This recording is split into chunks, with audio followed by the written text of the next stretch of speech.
Hello, Collegiate Cyber Defense Competition competitors. I'm Jim Boardman from the Palo Alto Network Cybersecurity Academy, and this is part 2 of a video series covering the CCDC threat environment and firewall best practices.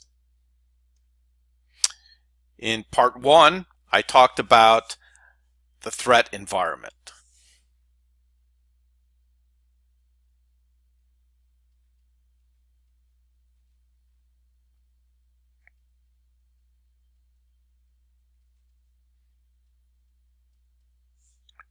What are some of the threats you would see, or what's a threat environment at a regional CCDC competition or at a national CCDC competition?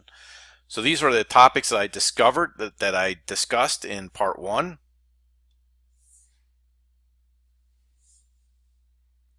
Part 2, which we're in right now,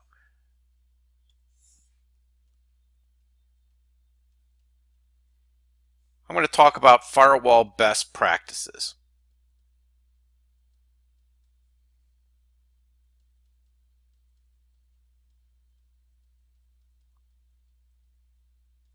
Now that you have a better understanding of the threat environment in a CCDC competition, what are the best practices I can employ on a firewall to mitigate some of these threats? So in this video series, I'm going to describe to you the features that are available for you to use on the firewall appliance. I'm not going to get into the how-to, that is how to configure the firewall in order to take advantage of these features. That's something you're going to have to dig a little bit deeper into the CCDC Moodle course and practice on the NetLab appliance lab pod that's going to be available to CCDC competitors, both as regional competitors and also at qualifying competitors. So you're going to have to dig a little bit deeper to figure out how to configure the firewall. I'm just going to talk about the features on the firewall that you can configure. And these are the topics I'm going to cover in part 2.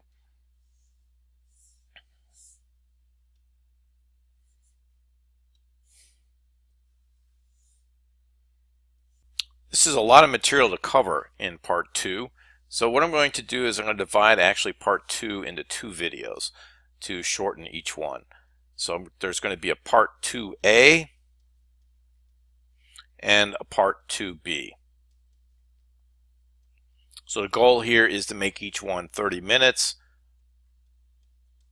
a pop, or to get to that.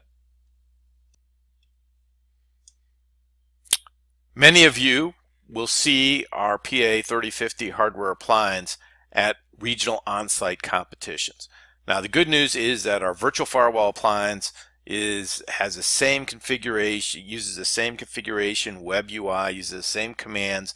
So if you know how to configure our virtual firewall appliance, you'll know how to configure our hardware firewall appliance. A couple of things that I talked about in video series 1 that are important when we're looking at the hardware appliance, or even if you're looking at the virtual firewall appliance, and that would be the management port and the console port. So we'll start with the management port first. The management port has 2 functions. The first function is that it is by default, now you can change this, by default the management port has to be connected to an internet facing port in order to download the signatures, in order to license the actual firewall appliance. The second functionality of a management interface is that it is by default, it is where you access the web UI. Now obviously with a console port this is only CLI. Now you can configure the entire firewall using command line, but it's better it's quicker I should say, to use the web UI, which is available through the management interface by default. The other thing that the web UI gives you that the command line doesn't, it gives you a better view of the log. So you can see what traffic is what the traffic that's going on inside your network, the traffic that's leaving your network. You can see it better. You have better visibility using a web UI than looking at a command line. So as such, it's very important because if this is internet facing, if you walk into your room and the management port is connected to an internet facing port, it's very important that you secure the management interface so nobody else can manage it, and so that it can get access to the new signatures that are being generated by our update server. So now you can change the default behavior, and you can change it so that the management port, instead of using the management port, you use the data port. We'll get into it a little bit more towards the end of the discussion here in this video series. So the data port is actually downloading the signatures. You can change it to that. You can also change it to maybe to the internal data port being the access for the web UI, and turn it off at the external management port. So you can do those things. And you can also license, or not license it, you can also add the signatures from a client computer. So I could have a client computer that connects to our update server and downloads the signatures, and then uploads those signatures onto a firewall appliance. Now, of course, it's quicker, a little bit easier if the management port is connected to an internet-facing port and has internet access, so the management interface can get access to the update server, but you don't have to have it this way.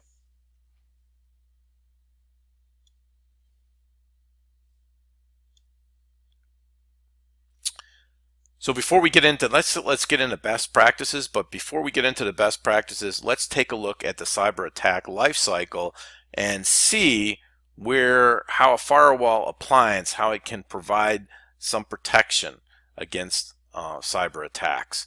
So this is the lifecycle. Traditionally, we move from left to right. Your goal is to disrupt any of these phases in the attack lifecycle. Some of them you can disrupt using the firewall, and those are the ones that I'm going to talk about. So let's start with reconnaissance.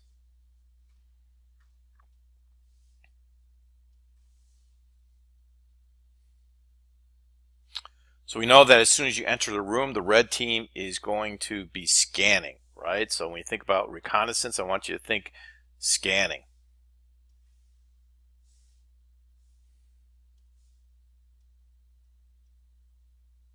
They're going to scan. They're scanning to see what ports are open, to see if they can detect any vulnerabilities. So the question you might be asking is, can the firewall provide me any defense against scanning? Yes, the firewall can provide you defense against scanning. So you can do that using configuring a zone protection profile.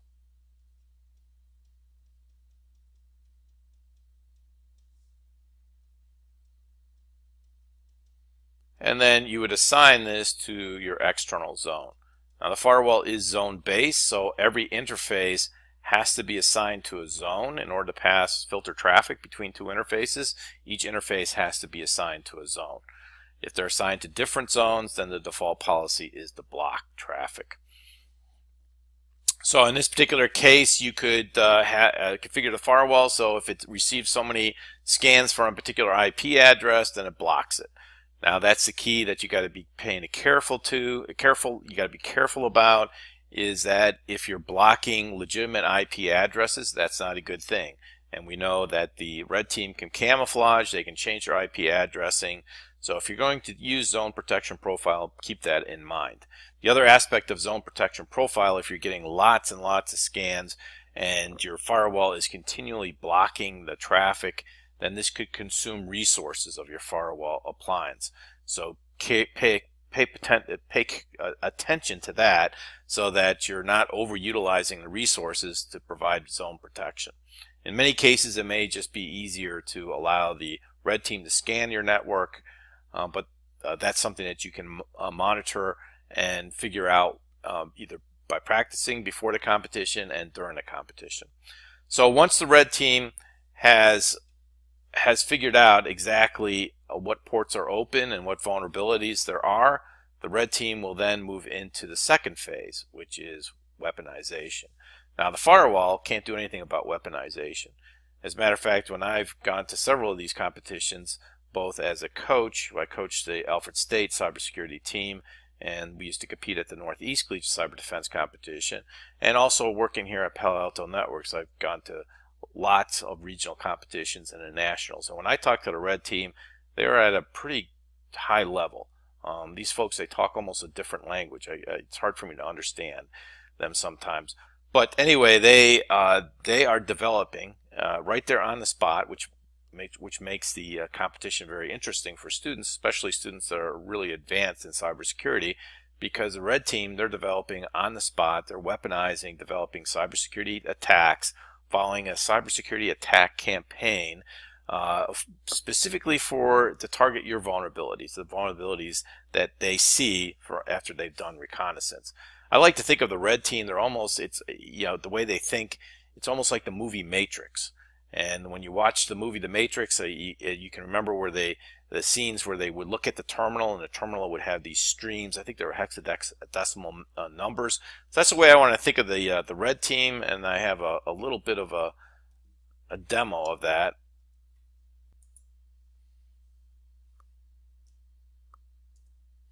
Yes, this is what I think they see when they look at the screen. I think they see zeros and ones, and that's it. They are very, very uniquely talented and can really write some sophisticated malware. And this is one of the advantages of having a Mac, right? One of the few advantages is having a nice terminal where you can do cool stuff like this. Anyway, so getting back to the cyber attack lifecycle. So we talked about weaponization. The next phase is delivery. Now this is something where a firewall can be instrumental. This is the main one, right? If you can stop the delivery of malware inside your network, then you have disrupted the cyber attack, and the red team will have to move on to another type of attack. The hard part, though, is that you may enter the room and there may be malware already installed on the client computers, so it may be already delivered, or you may haven't had time to properly configure your firewall, and the traffic is being allowed through the firewall or through your gateway device. But you definitely want, this is one of the prime things we want to do in the best practices when we go to get through that discussion. You definitely want to configure your firewall to block the delivery of known attacks and as many unknown attacks as you possibly can. So moving on, once malware has been delivered, traditionally what happens is that it exploits the target. Now it exploits the target either through a vulnerability with a web application. It could be a browser, it could be a PDF file, it could be a Word document, or it could just be a simple phishing attack where you click on something and it launches an executable, downloads it, and launches an executable. So there's really not a whole lot the firewall can do to provide protection in the exploitation phase or for the installation phase. So the installation phase, this is once the malware has been loaded, it may go into a next phase. The next phase would be to remove log information, to bury itself inside the kernel someplace via registry key if it's on a Windows device, and hide itself. And maybe also have like a little program that fires it up every once in a while. So even if you reboot your computer, and turn it off, there's a scheduling engine in there, and it still schedules the executable and executes itself. So there's really not a lot about what the firewall can do in the sense of blocking these two phases. This is something you would have to do on the host. But where the firewall can provide protection is in the next two phases.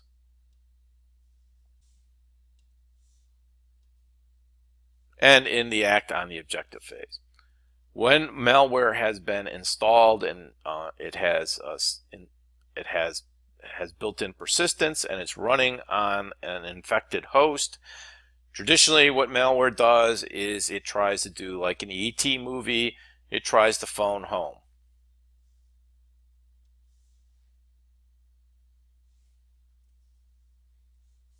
So home would be some type of command and control server that the red team has set up. And after it phones home and gets instructions, then the firewall, we call acts on the objective. Oops, wrong way. Acts on the objective. In this case, you can see that we're talking about credit card information. So this is where a firewall can provide that protection, right? So if I have my firewall here, I can configure the firewall, and you can configure the Palo Alto Networks firewall appliance to block command and control traffic and to block traffic that's exfiltrating data outside. So using data filtration or using some type of security profile that we're going to talk about right now.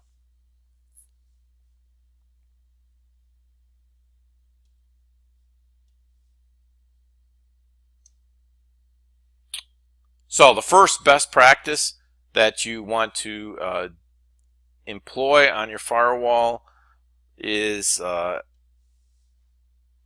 complete visibility. So with complete visibility, I want to know what applications beforehand. I should know this before I even walk into the competition. What are the applications I'm going to need to run both from north, south, east, west, both within my network, going from my internal to my external, and within my internal network? What are those applications that I need to have running? And then configure your firewall to only allow those applications. That's phase 2. But phase 1 is to know what applications are. And the only applications that you need to have running inside your network are those applications that keep your services up and running. That's it. So when we talk about custom applications, these may be applications that are not they're custom, just they're unique, that you build, maybe let's say during a competition. But if you're building custom applications, then you should know about that before you enter the room as well. Decryption is very, very important, right? Because SSL decryption is you can have it bury. It can bury malware. If your firewall can't decrypt it, then you're not going to be able to see it. And then finally, I have your user ID. I don't know how much this would be useful for you during a CCDC competition, but it's really, if you're in a large organization, it's not enough to know what IP addresses are doing. You better know what users are doing. So that's why user ID comes into complete visibility. So in the CCDC course, if you want to learn more about these areas, then you can go into the decryption module and user ID module and learn more about how to configure SSL decryption and user ID. We talked about in the last in the video series number 1 is a couple deployment options I've seen, or deployment methodologies I've seen for our firewall, our hardware firewall appliance and our virtual firewall appliance. So in this example, which we talked about in video series number 1, video number 1 of this series, is the firewall is functioning both as a firewall appliance and as a gateway device. So it's not only just filtering your traffic, it's also routing your traffic.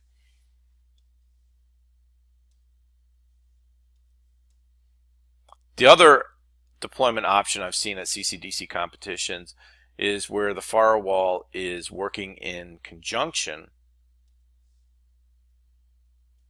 with a gateway device, as you see here. So this would be like a router. But getting back to best practice number 1 is I want to make sure I should know before I even enter the competition arena, I should know what applications I want to allow into my network. And as you recall, we have both north-south traffic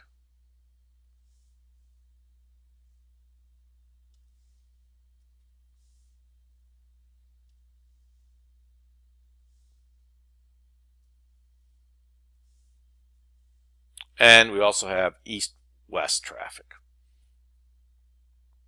So we got to know what traffic's coming into your network, what applications I should allow into my network, and what applications I should have running within my network as well, so I can implement better host security. So that's something that you should know, quickly find out during a competition, or you should have a good understanding before the competition. And the applications, like I said before, that you want to have, you just want to allow those applications that will keep your scored services up and running.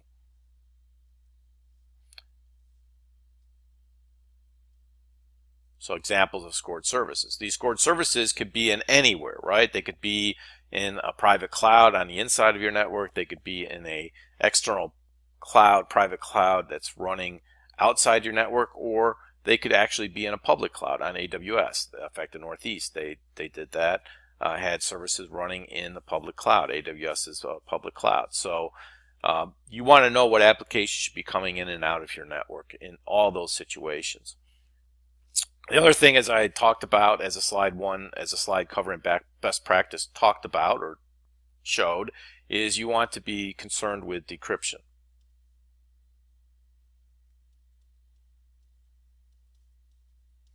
And you can configure a decryption policy on the firewall to decrypt traffic, SSL traffic, and you can also decrypt SSH traffic. Now, why do you want to do this? Well, I know that the red team sitting up here, and they are certainly going to create malware. Some of it they're going to weaponize. They're going to do in their weaponization phase. They're going to create custom malware. And if I were the red team, I would encrypt it. I would encrypt it in the application layer of packets so that you cannot see it. So your firewall can't block it unless it's using decryption. So that's why it's very, very important to try to use decryption in the competition. This is going to provide you with an extra level of protection. If we look at it in today's internet traffic, about 50 to 60% of internet traffic today is in SSL. Web traffic, if we're talking about, uses SSL. I mean, you can't even do a Google search without using SSL. So this is not only a problem during a competition, but this is a problem in the real world. Now, you may not be able to decrypt all the traffic going into your firewall or all the traffic going out of your firewall. And examples of that would be, let's say, number one, I have medical, anything dealing with HIPAA in the United States. If I'm decrypting any banking or commerce, then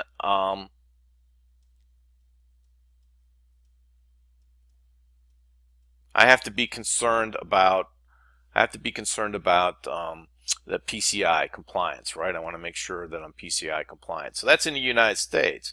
Now, if you're in Europe, you can't you really almost can't decrypt anything. The example would be Gmail. If I'm in the United States and if I'm accessing my Gmail from inside a corporate network, the corporation has the ability and has a permission by law to decrypt all my emails and essentially read them. In Europe, you can't do that whatsoever. So what happens if you can't decrypt the traffic? Well, if you can't decrypt the traffic, then host security becomes very, very important. Host intrusion prevention systems, host intrusion detection systems, memory forensics. You want to dig deep into those hosts because that's where the traffic's going to be decrypted. That's where the malware is going to execute. And if it's buried inside encrypted SSL traffic and your firewall can't decrypt it, then that's the only place where you're going to be able to mitigate that is on the host, or mitigate the threats is on the host. So the other area where there might be some traffic that you can't decrypt too. And an example of that, of can't decrypt traffic, using our firewall appliance, is any application that uses certificate pinning.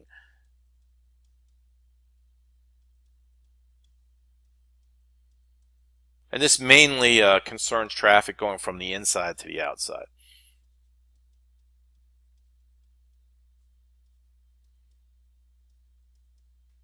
And the reason for this is it makes it extremely difficult, if not impossible, for the firewall to proxy certificates, because that's what's happening. So if I have a host here and that host is trying to set up an SSL connection, the firewall inserts its own certificate in that connection before it gets down to the client.